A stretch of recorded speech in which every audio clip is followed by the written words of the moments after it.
We're back with the Fox News Alert. Chaos continues in California. Anti-ICE rioters continue to clash with police and the National Guard for a third straight night in Los Angeles. Protesters attacked law enforcement with bottles, while police have responded with tear gas and pepper spray. President Trump has vowed to maintain law and order. Joining us now for our big close-up tonight is Michael Whatley, chairman of the Republican National Committee. Chairman Whatley, what is your reaction to what you're seeing here in Los Angeles? You know, this is the culmination of Democratic leadership on illegal immigration. You know, this is a group of people that are in California right now because Joe Biden brought them into California. And we're seeing right now Democratic leadership from Governor Newsom and Karen Bass, who's doing everything that they can to try and defend the illegal immigrants that are in that state instead of getting them out there. The fact that they are pushing people to attack ICE, they are pushing people to push back on ICE, as we've heard already tonight. It's an absolute disgrace. But this is what happens when we see the Democratic illegal immigration policy fulfilled. You know, and Chairman Whatley, it's so good to have you here. I would say that it's not even just the product of the border issue, but I think you could connect this all the way back to what we're also seeing on college campuses. I was really interested when I saw a statement from a group called Students for Justice in Palestine posting on their social media today, showing support for the rioters that are attacking ICE agents.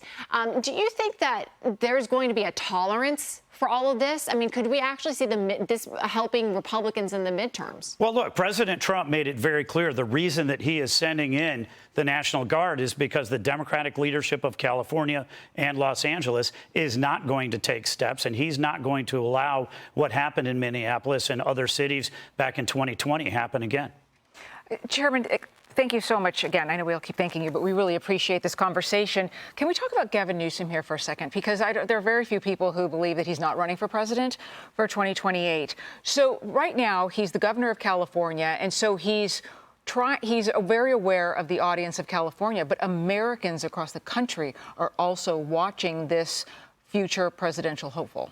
Yeah, look, 2024 was a referendum on a couple different issues. Obviously, the economy was very big, but illegal immigration was #2 issue that we saw in that entire election cycle. The American people do not want 10, 15, 20 million illegal immigrants here, and they certainly do not want violent criminal illegal aliens here. Donald Trump said that he was going to move those illegal aliens out when he was a candidate. That's exactly what he's doing right now, and it's not surprising that we're seeing pushback from Governor Newsom, from Mayor Bass, and other leaders in the Democratic Party for the president keeping the promises that he made during the campaign. Yeah, I think if there was maybe one clear takeaway mandate from the last election, it was to deport illegal immigrants, especially those who are criminals.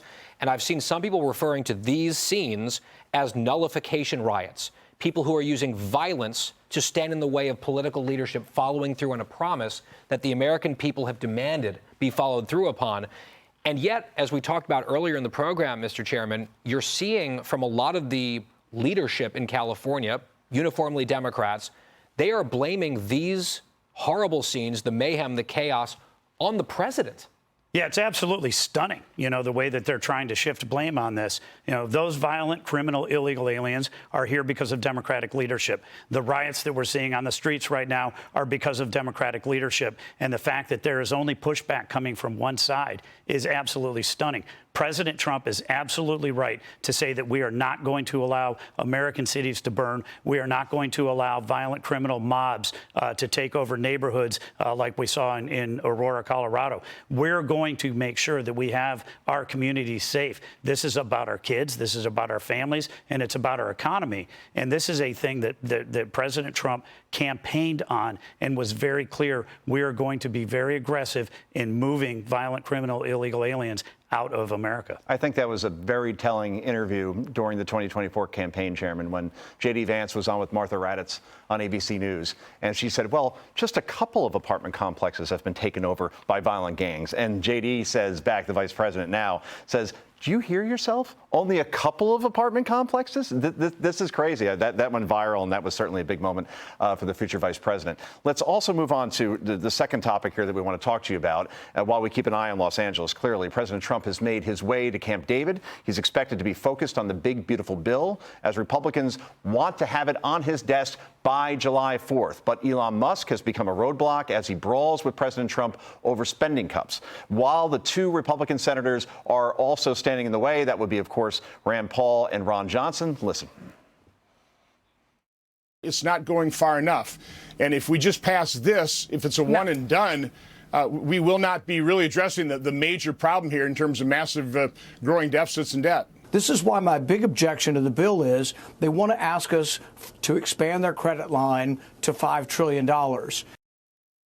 So, Chairman Whatley, how can the GOP resistance come together here? And could the drama surrounding Elon actually, unite Republicans to pass this bill? So I see Ron Johnson, I see Rand Paul. They've been steadfast as far as they want more cuts.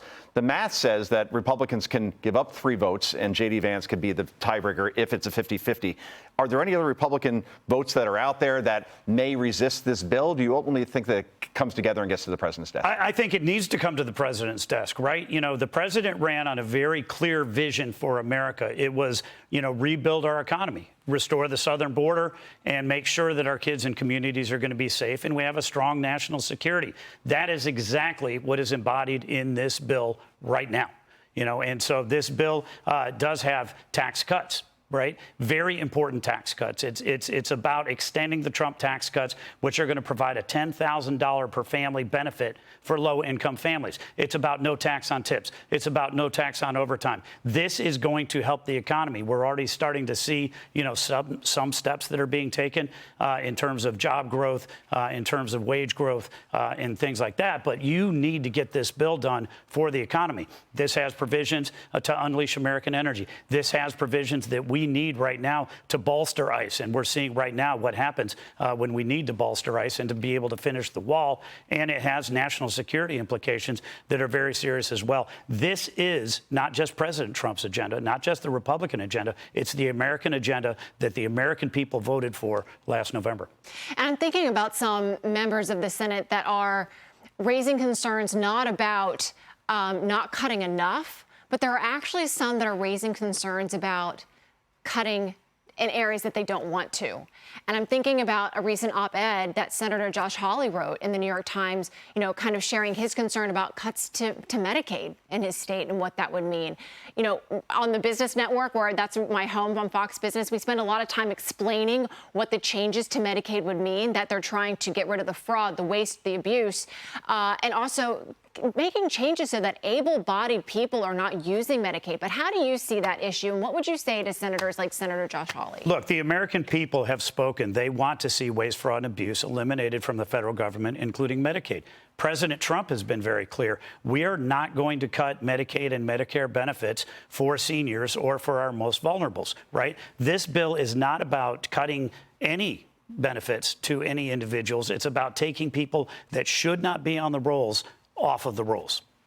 Okay, I have a midterm question because Democrats have identified 35 House seats held by Republicans that they consider vulnerable, 2 in the Senate. And you have said that it's your goal to turn Trump voters into Republican voters. So how are you going to defend this slim majority in both houses? It comes down to agenda. It comes down to what the people voted for in 2024 and making sure that that's going to be the agenda that we're going to be campaigning on in 2026. It's about restoring our borders. It's about rebuilding our economy and making America strong. And as long as the president continues to deliver, as long as Congress gets the work done on the one big bill, we will have an agenda that we'll happily take to the American voters. There are 13 districts where Donald Trump carried the district that Democrats are sitting in right now, and those are seats that we want to target. There are obviously vulnerable Republicans. We need to make sure that they are running on an agenda that is succeeding and that the economy is going to be where it needs to be. The border is going to be where it needs to be. Hey, Sean Hannity here. Hey, click here to subscribe to Fox News YouTube page